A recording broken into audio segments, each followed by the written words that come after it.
Wrestling Roundup on FreeFM, ArrowFM, and MP. As always, I'm Grady, and live on Skype we got Josh. Hey! Sorry if I sound a little bit different this week. Just moved down to Wellington here in New Zealand. It's a little foggy, it's a little windy, and I'm working on a bit of a temporary setup until I get my desk set up. Hopefully in time for next week's show, but hopefully you can still hear me loud and clear. Just going to kick, I guess, straight off into pretty much Raw, SmackDown, and NXT. Next week we'll be doing our SummerSlam preview, but until we get there, that's what we've got. And we got our special guest referee between the Usos and the Street Profits. They were talking about it. They'd set it up on Raw, and then on SmackDown, they slam dunked with someone I probably wouldn't have guessed. Yeah, I wouldn't have expected Jeff Jarrett, which is just goes to show just how far into the good graces of WWE he has come since his return to WWE. Mm-hmm. Yeah, and the funny part is I think the very next night, if I recall correctly, he's competing over on Ric Flair's final match with Jeff Jarrett and Jay Lethal taking on Ric Flair and Andrade. So he's working pretty hard that weekend.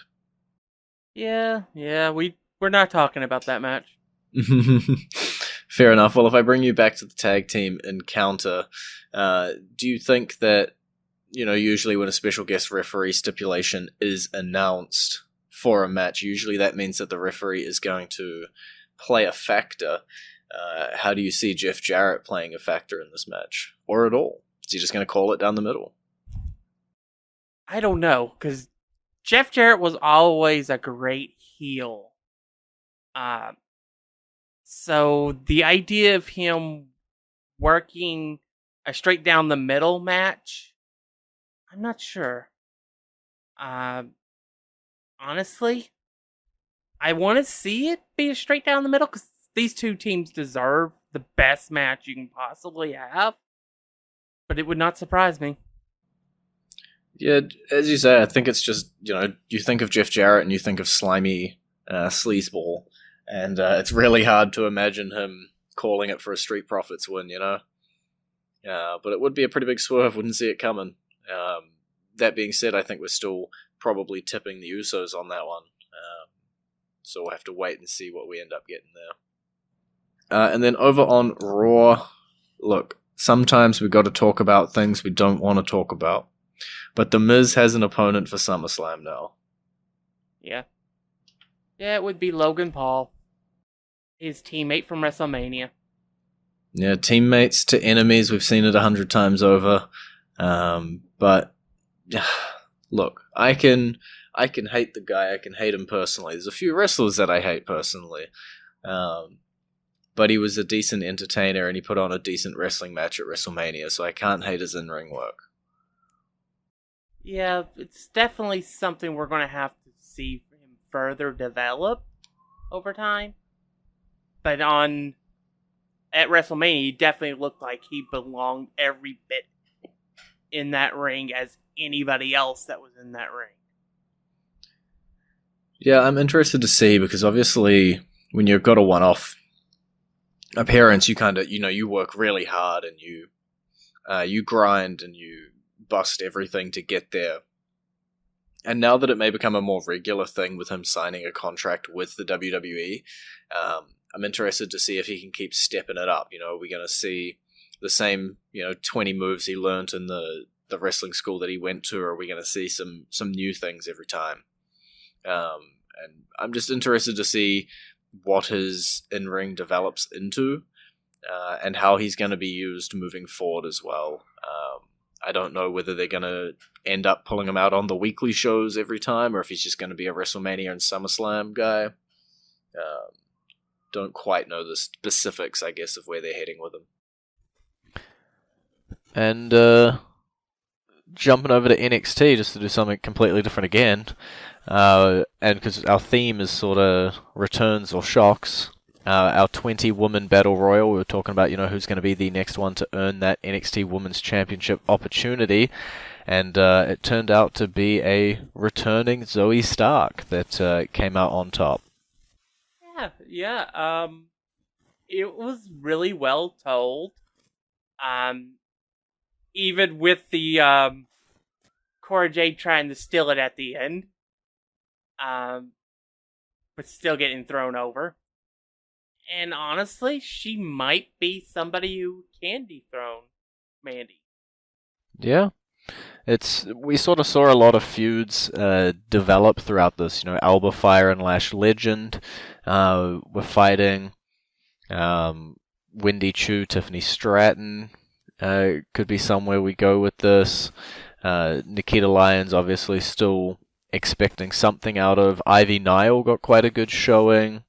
As you say, Cora Jade got to do quite a bit as well. But the spotlight was on Zoey Stark at the end of the match, and I think this just highlights how strong the NXT 2.0 Women's Division is. So many good storylines coming out of it, and so many great talents in the match. Especially with the promo and destruction of the pointless title. Yeah, I don't know where we're headed with that. We already see on the main roster, your women's tag team champions walk out, and quote unquote a tournament being scheduled for a future date. And now on NXT, we see Cora Jade bin the tag team titles over here on NXT. So I don't know. Are we gonna have, instead of unifying them, are we just gonna have none? Is that gonna be the solution we end up on? It's very possible. Honestly, I don't think they ever actually needed them to have other storylines for the women. They just needed to do things that didn't center around the title.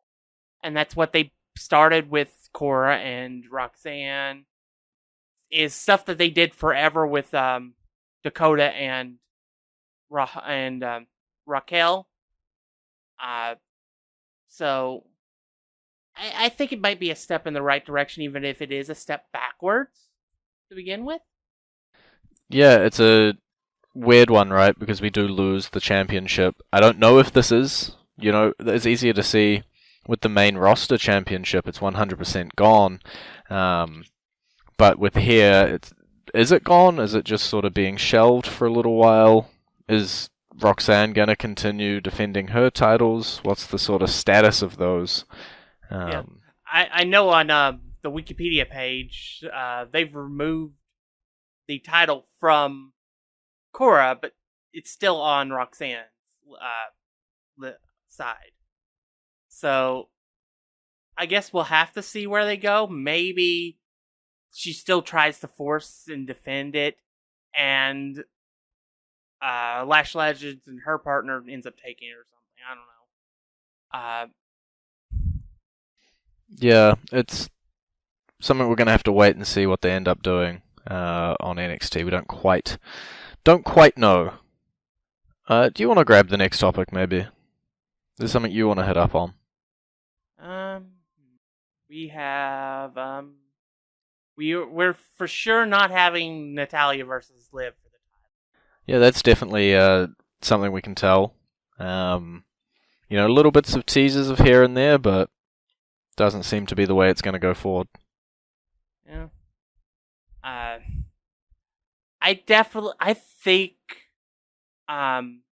think Morgan is going to win the match against Ronda.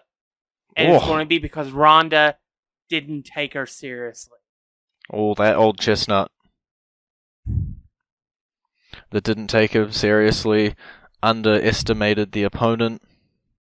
Yeah, because all it takes is 3 seconds to lose. That is true. I'd be interested to see it, There's not many people who have defeated Ronda Rousey, and Liv Morgan is on that list already. So I'd be, all for Liv Morgan picking up another win over Ronda. Liv deserves it, and it means that Liv gets a longer title reign, which is always something I'm going to be sitting here and cheering for. Given we were quite worried that she was only going to get her tiny amount and not actually get to build to anything or get to pull off anything. So, all for it. I'm going to call for the song here, I think. We're roughly 12 minutes through. And totally not having multiple audio issues on my end, but we will go into our entrance theme this week. Was there a reason for it at all, or have you just picked another random one for us this week? Oh, it's SummerSlam period, and HBK returned at SummerSlam in 2002. There we go. We'll take it. So that is gonna be Shawn Michaels' entrance theme, and it is playing for you right about now.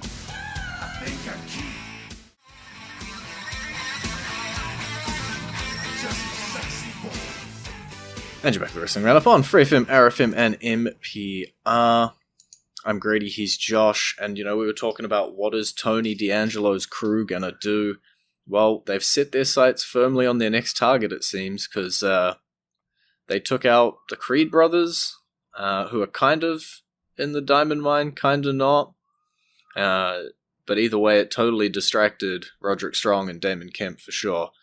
And it seems as though it's going to be Diamond Mine versus Tony D'Angelo's crew. Yeah, it's at least something to get him through until the return of Escobar. And it's probably going to be the element that destroys the Diamond Mine officially. Because at this point, Roderick Strong only cares about winning. He doesn't care about the rest of the group.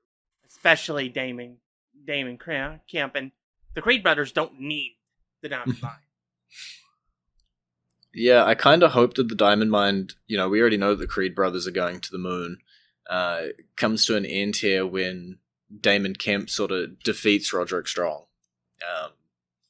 That feels like how this should all come to an end, especially with how it all started here, with Kemp wanting to go and help the Creed brothers, and then Roderick sort of stopping him, taking him out, winning the match, and then going to help them. I think you're right. I think it's going to come down to a difference in mindsets. And eventually the rookie's going to get one over and we're going to move on, I guess. Yeah, and it may be Roderick Strong's swan song. Mm-hmm. We keep saying that. Don't know quite when his swan song will actually be for once. Could be at any time. I think it's going to be an NXT heavy episode because I'm going to actually stick on NXT. Your boy Cameron Grimes put on a good match with JD, but ultimately falls to the Irish Ace. Yeah, kind of expected. And JD's already moved on to Braun. But it does look like something maybe on its... they may have revealed what Cameron Grimes' next thing is going to be. Yeah? I think he may end up joining Schism. Okay. Bold claim. Well, Schism did just gain 2 members. Very spooky looking grizzled young veterans. And yeah, NXT is honestly firing on all cylinders at the moment. There's just so many storylines happening and so much stuff crossing over with all of these feuds. But do you think we're going to see Joe Gacy versus Cameron Grimes? Is that the way it's heading? Or do you think Cameron Grimes is going to end up as a member of? I think we will have a match between them. And eventually, at some point, he'll be convinced by Joe Gacy to join his faction. I do think the frustration and everything that's starting to build up in Cameron Grimes, I think will bubble over. And I do think we were going to see a character change of some kind. And it may very well need to be with joining Joe Gacy to initiate. Yeah. Fair enough. Well, we're seeing a lot of character changes and a lot of new things popping in, out, and around on NXT, because I also want to talk about Axiom making his debut. What did you think of him? Obviously, formerly A-Kid on NXT UK, under a mask and doing his usual high-flying shtick here. I think it's interesting. definitely, I think it's a little bit different than normal, and you definitely don't see very often a wrestler put on a mask for a gimmick. So I want to see if this can work, if they can get it to work. Let's give it a shot. It's something I think can do really well, right? Because we know WWE loves selling masks. And so if this is something that's going to be able to be pulled off, then why not just invest a whole bunch into it and see where we go? And if I'm looking at Raw and I'm looking at SmackDown, there's like a common thread across them. And that is that everybody hates Theory. Roman Reigns hates Theory. Brock Lesnar hates Theory. AJ Styles hates Theory. Madcap Moss hates Theory. Just everybody hates Theory. The Usos, Sami Zayn, the list goes on and on and on. And at this point, it's just a game of who's going to beat up Theory this week. Yeah, I think. I mean, it's obvious, but at the same time, they are secretly building their next megastar. Austin Theory is going to be a top tier guy, and him working with the Dolph Zigglers, the AJ Styles, the Paul Heymans, is just going to further elevate him as he carries this briefcase. Mm-hmm. And I think people are starting the potential actually be revealed. Yeah, like we've been talking about Theory for so long about somebody who could be that guy. And it was always, maybe in a couple years. Maybe we got to give him some time. And instead of, giving him that time, WWE have taken the other route where they just fully invest into him now and, claim back that time on the other end. When he can still go, because he's only 20-something, super young dude. He's going to be here, presumably, for many years to come, or at least he's going to be in wrestling for many years to come. Hopefully, if everything goes well. Yeah, I mean, he's only 20. He's turning 25 in 2 weeks. There you go. He has easily could have a 20-year career, like Orton. Mm-hmm. And it wouldn't be out of place. Yeah. Orton's made a really good career about sticking around and, other than his shoulders, playing it pretty safe. And so I just look forward to seeing what comes out of Austin Theory. And I'm not talking about with this briefcase. I'm not talking about with these little matches. I want to see Austin Theory 5 years from now. He could go one of two ways. He's either going to be the next big megastar, or he's going to drop the ball. And it'll be interesting to see which of those he ends up with. He's got all the bits and pieces required to absolutely run with it, though.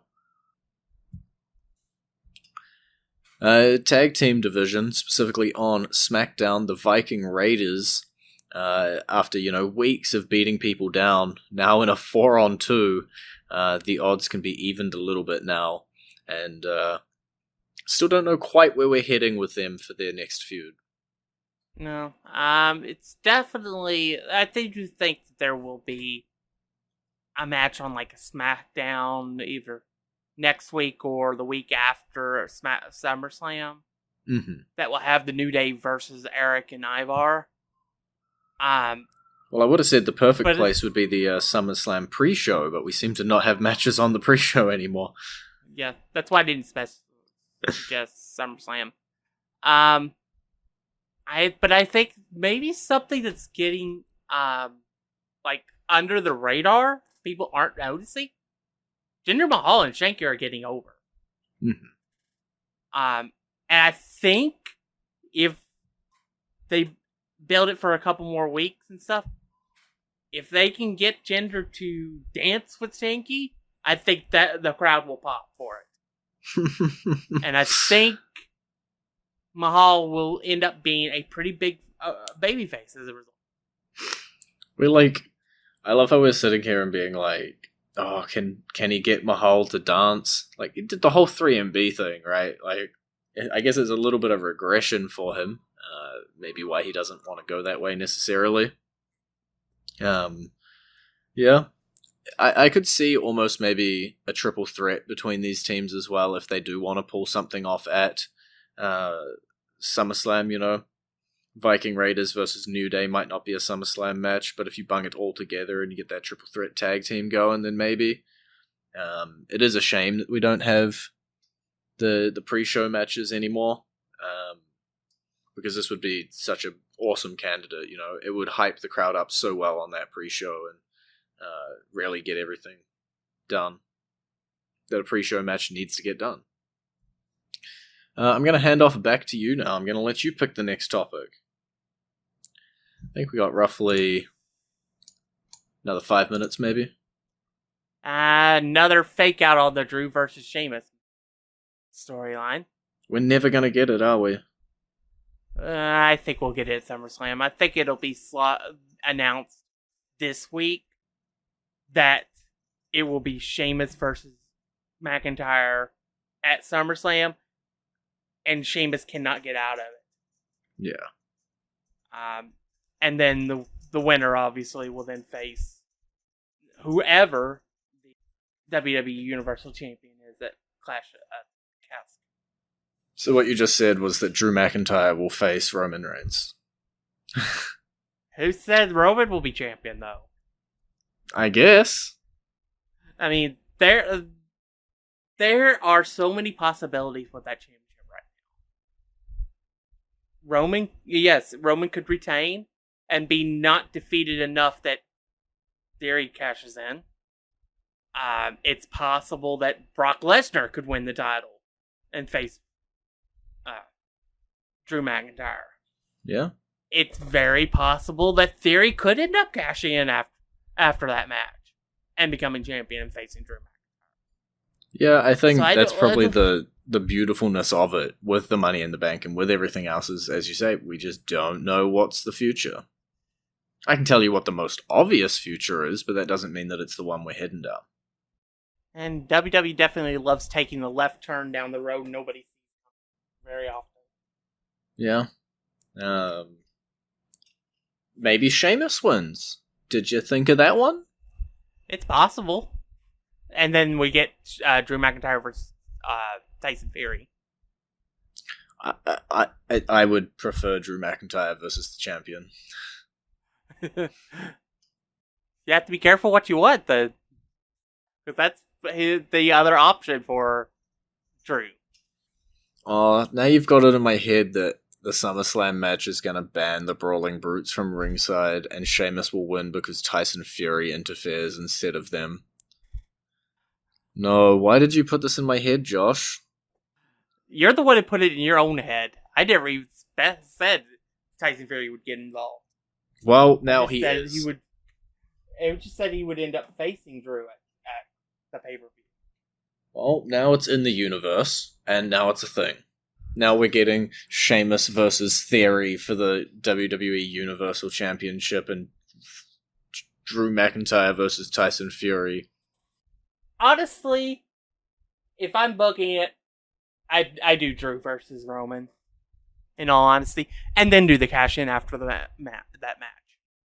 That's because probably what I would do is I'd give him the pop for I'd switch the title to Drew to give him a pop in front of a live crowd in front of his home crowd, basically, and then have Theory just screw him over and take the title from him. Look, I'll take it.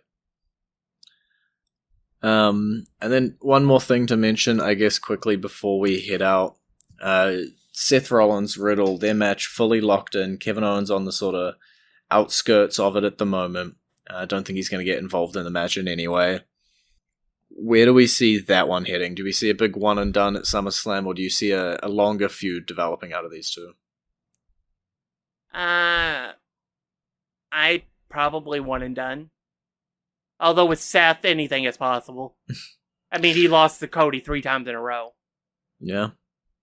I'd ask you who you think's going to win, but that's the whole point of next week's show, so I'm not going to ask that just yet. But now that Ezekiel's all finished and he isn't quite necessarily inserted into this feud, there's big question marks surrounding Kevin Owens as well. And I guess just not knowing where we're going to be heading with that guy. True. And we have options. We just don't quite know which one that we're going to end up taking. Is there anything left you want to mention in the last few minutes of the show? Or at least I think they're the last few minutes. My audio's broken so many times, I'm hoping that we're hitting the time limit here. No, I'm good. I think we're at the end of the show anyway. Yeah, Edge did some spooky shit. The Judgment Day is taking on the Mysterios. That's pretty much it.